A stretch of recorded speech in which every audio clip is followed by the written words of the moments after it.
Creo que hace mucho tiempo este país también estuvo luchando por nuevas herramientas democráticas para organizar a la sociedad, para evaluar a los gobernantes. Es por eso que lo importante de abrir el debate a todas las voces y ver los pros y contras de esta propuesta que está, pues de alguna manera ya siendo aprobada por la Cámara de Diputados, pero que ahora el Senado la tiene que avalar. Es decir, votar o no a López Obrador en el 2021.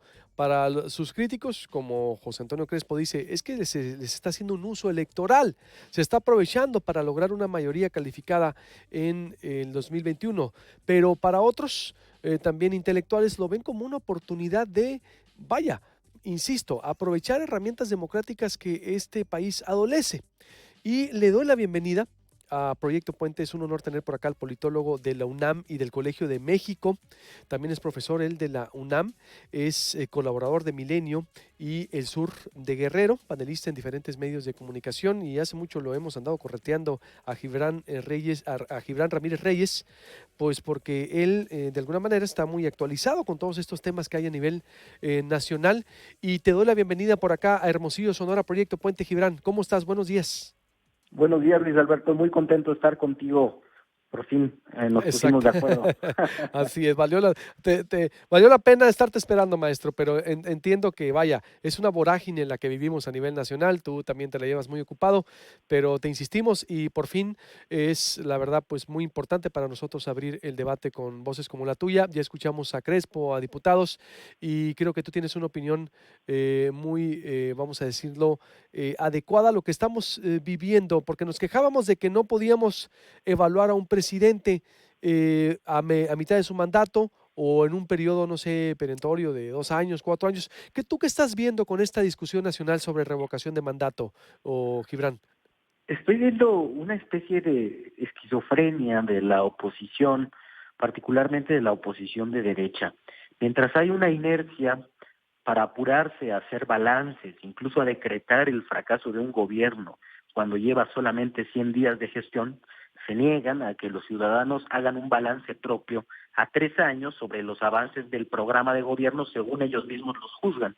Una segunda incongruencia grave es el tema de la reelección. A mí, yo nunca he estado de acuerdo con la reelección, pero cuando se gestionó la reelección para diputados y senadores, PRI y PAN eran los más entusiastas defensores de la reelección, decía que eso permitía hacer política de Estado, etcétera, etcétera, y ahora están asustando con una reelección que no se ha planteado.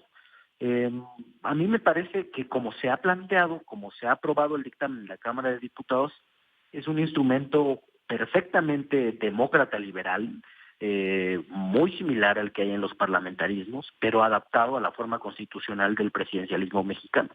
Me refiero a que se aprobaron tres modalidades de revocación de mandato: una propuesta por el presidente, que sería equivalente a una moción de confianza o a una propuesta de moción de confianza en los parlamentarismos, que es cuando piden que se refrende el voto; un referéndum revocatorio a solicitud de una parte del electorado, es decir, a iniciativa de la oposición social; y uno tercero, a solicitud de alguna fracción minoritaria de la Cámara de Diputados, o sea, equivalente a la propuesta de una moción de censura en un parlamento.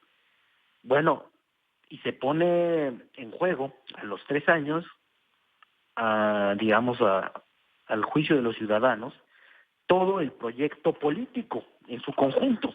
Eso me parece a mí lo más democrático. Dicen, ¿quiere ayudar a su partido? Pues sí, si lo hace bien, eso le va a ir bien a Morena y a los diputados de Morena, sin duda. Si lo hace mal, les irá mal. De manera que es una manera de tomar también responsabilidad política sobre los actos del gobierno y sobre los actos de la bancada que como jefe político dirige, aunque sea moralmente, ¿no? Totalmente. Es, de alguna manera, dices, para ti, un ejercicio entonces democrático o evaluar todo el proyecto de López Obrador, de Morena, de su presidencia, es decir, ¿es válido hacerlo a mitad del camino o, Gibran, a eso te refieres? Sí, hay varias cosas. Una, digo, es un ejercicio de responsabilidad, porque se toma responsabilidad de todo lo que es el rumbo del Estado, no solamente del Poder Ejecutivo. El presidente es jefe del Estado mexicano. Es también una inercia institucional, yo creo que buena, de la democracia mexicana, del pluralismo mexicano, que es que se vayan reduciendo las fechas electorales. En los últimos años, ya en el último sexenio sobre todo, se han ido sincronizando elecciones de gobernadores con las elecciones de medio término o con las presidenciales. ¿Por qué? Porque sale más barato hacer esos ejercicios.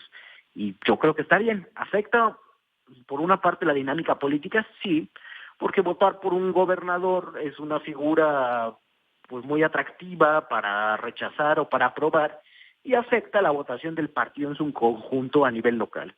Así ahora, refrendar o no refrendar al presidente va a afectar la votación de los partidos también. Pero esto es normal en democracia y deseable. Por eso existen partidos políticos, para agregar intereses, decisiones y programas. Por eso se votan en conjunto. ¿Qué opinas de las voces que están cuestionando, que dicen es que este es un camino a la reelección, es un camino para la reelección indefinida del presidente? La verdad es que me parece una tontería. No tiene asidero en la realidad. El presidente ha dicho que no se va a reelegir. eh, pues hay que imaginar primero que está mintiendo. Después, la propuesta ha sido para revocar el mandato al medio término, sin ambigüedades legales, que es lo que presumían que iba a pasar, ¿no? Que cada 3 años, pues no va a ser cada 3 años, va a ser a medio término y se acabó. Eso es lo que hay en la propuesta de ley, eso es lo que hay en el discurso político.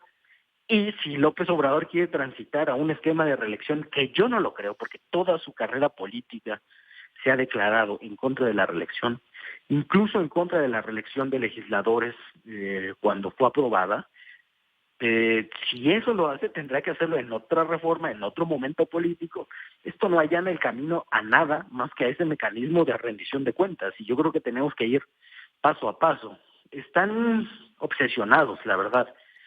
Cuando se hizo la consulta sobre el aeropuerto, podían hacerse muchas críticas al mecanismo, a la manera en que se implementó, a muchas cosas del mecanismo en particular. Pero lo que hicieron algunos, incluidos analistas de riesgo político a los que escuchan casas financieras, fue decir, este es un ensayo para la reelección indefinida. Bueno, es pura fantasía. Uno puede hacer de esas consultas un ensayo para lo que quiera imaginarse su adversario. Es como si cuando Peña hizo el Pacto por México, se hubiera dicho que era un ensayo para proscribir la diversidad política y declarar una monarquía constitucional. Así de loco es el juicio tan adelantado y con tan poca base. Sí, es decir, bueno, la verdad sí la proscribió, ¿no? No era el objetivo, pero sí, vaya, terminó de desaparecer el presidente Enrique Peña Nieto, pero por el colaboracionismo de la oposición también, que no midió lo que hizo. Eso vaya, poniéndolo en su justa dimensión, pero sí tiene razón que no era en sí el espíritu, pero aquí estamos de alguna manera, Gibran, frente a un debate en donde dicen, es que, ¿por qué no lo hace cada 2 años? O cada 4 años, por ejemplo, decía Crespo ahorita hace unos momentos, aunque, porque el argumento también son recursos que se ahorrarían, pues ¿por qué no hacerla cada 4 años o 2 años?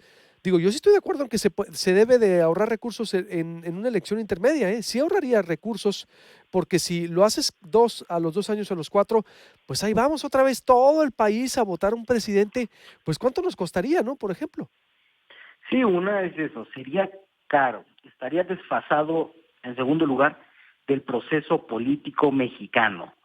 Y luego creo que no sería práctico, no coincide con ninguno de los ciclos políticos del Poder Federal. Yo creo que la tendencia siempre a que coincidan.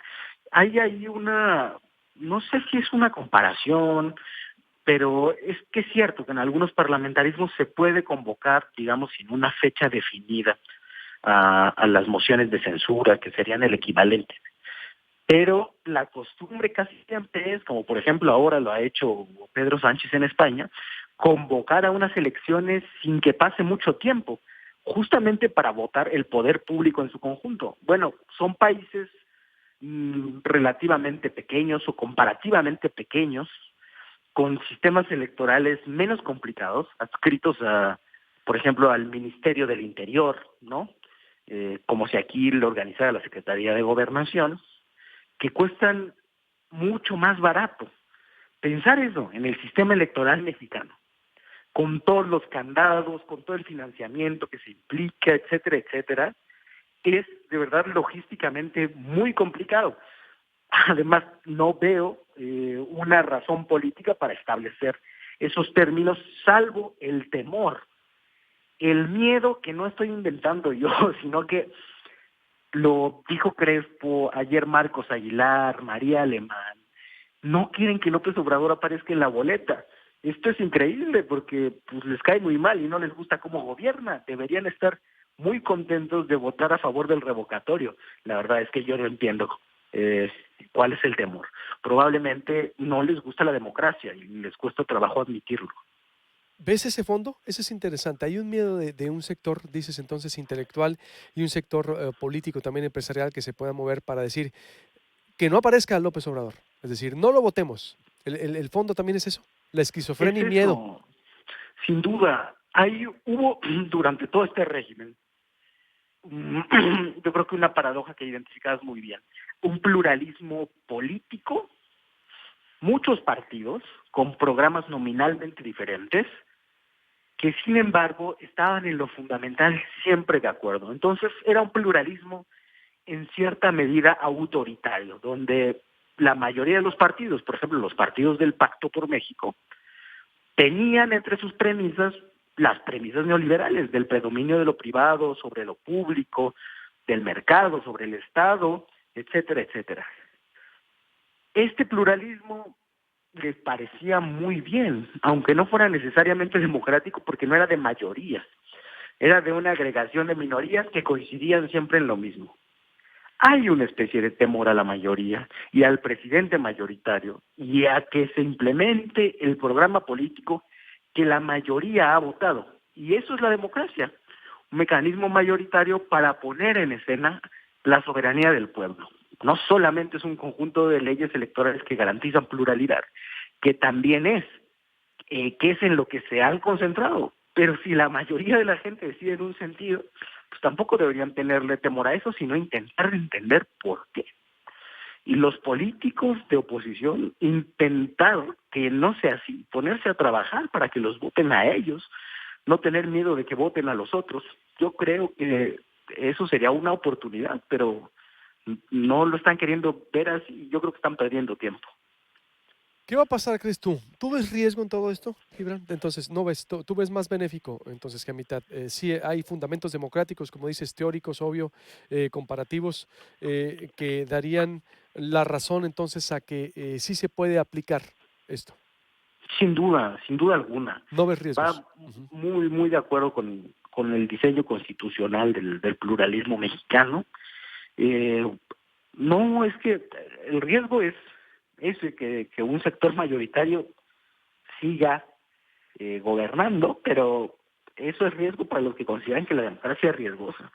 Ahora, eso no es nuevo, eso ha existido todo el tiempo, el miedo a las mayorías. Se ha preferido una democracia donde se limen o se oculten todas esas puestas en escena de la mayoría. Yo creo que ya tenemos que pasar a eso, es dotar de contenido a todas las reformas electorales que hemos tenido hasta ahora, jugar en las mismas reglas, pero con un componente más directo del gobierno de la gente. Pues estaremos muy pendientes, Gibran, porque pues esto apenas empieza. No sé cómo ves la frontera en el Senado. Ya lo prueba la Cámara. ¿Cómo está? ¿Cómo ves el pulso en el Senado? Yo creo que los coordinadores parlamentarios de Morena tienen estilos muy distintos. Mario Delgado ha ejercido la mayoría, digamos, con más decisión y más en conflicto, y Monreal ha tendido a negociar. Puede ser que entonces el dictamen tenga algunas modificaciones. Yo digo, igual la correlación de fuerzas es ligeramente diferente. Hay un poco más de oposición en el Senado. Yo esperaría que transiten lo esencial en los mismos términos, o sea, en las modalidades y en el término, que es a la mitad del sexenio. Ahora, seguramente habrá detalles que puedan modificarse y estoy seguro de que en ese caso, como en el de la Guardia Nacional, se va a haber una negociación en el Senado, digamos, de una cosa muy distinta que lo que pasó en la Cámara de Diputados, pero espero que en lo esencial se mantenga igual. Bien, por último, el SOS o llamado que hace la Coparmex, ¿cómo viste? Es una trampa, dice, va camino a la reelección, que también digo, yo veo una voz ahí que ciertamente le mete más ruido a esto, porque decir López Obrador va sobre una reelección indefinida, el mismo Crespo ahorita lo decía, sabes que no hay elementos para decir eso, estamos apenas debatiendo nuevas reglas democráticas, también hay que decirlo, y estamos en la discusión. Una trampa, podemos decir, Gibran. Yo Se me creo hace que muy no. fuerte, se me hace muy fuerte, la verdad, decir que es una trampa. ¿Quién lo dijo? Coparmex, Gustavo de Hoyos, ayer sale con un video, no sé si lo viste ahí. Ha No estado, lo vi, pero ya es una constante. ajá. Eh, y creo que está mal porque representa una patronal, un actuar político demagógico, buscando ser opositor, buscando audiencia, que sin embargo es tramposo en los juicios. No hay elementos para decir esto, como no hay elementos para el comunicado pasado que hizo acusando a López Obrador de reducir el ritmo de crecimiento económico, cuando hasta el subdirector de investigación del Fondo Monetario Internacional dijo que era una inercia del segundo semestre de 2018 y un producto de la desaceleración de la economía mundial. En este mismo caso es más grave porque no hay ni siquiera un fundamento material como el ejercicio del gasto para presumir eso. El único fundamento, yo no creo que sean ni siquiera sus temores, sino la intención de desacreditar al presidente. Y es una cosa curiosísima, porque casi siempre se acusa a los sectores marginados y subalternos de promover la lucha de clases. Se suele decir incluso que López Obrador atiza el rencor social. Bueno, aquí la lucha de clases la está empezando el dirigente de los empresarios que quiere ir contra la mayoría, inventando lo que se le dé la gana sin ninguna base, ni documental, ni legal, ni en declaraciones del presidente, ni el programa político. Bueno, es un invento. Sin duda. Pues estaremos en contacto, Gibran, como siempre. En verdad te agradezco mucho y es un honor tenerte aquí en Proyecto Puente. Esperemos, la verdad, que otras veces que te corretimos estés ahí disponible, porque sí es importante escuchar, pues siempre los contrastes, ¿no? A favor y en contra de estos temas de lo que está ocurriendo en el país y además tu voz es con mucho fundamento, argumentación, teoría, práctica y va a ser un honor estarte consultando, Gibran, si nos los permites. Sí, con mucho gusto vamos a estar hablando. Gracias, Gibran. Estamos en contacto. Buenos días. Gracias a ti. Y, Hasta pronto. y hasta pronto, Gibran Reyes, Gibran Ramírez Reyes, de lo que ha dicho por acá en Proyecto Puente. Y que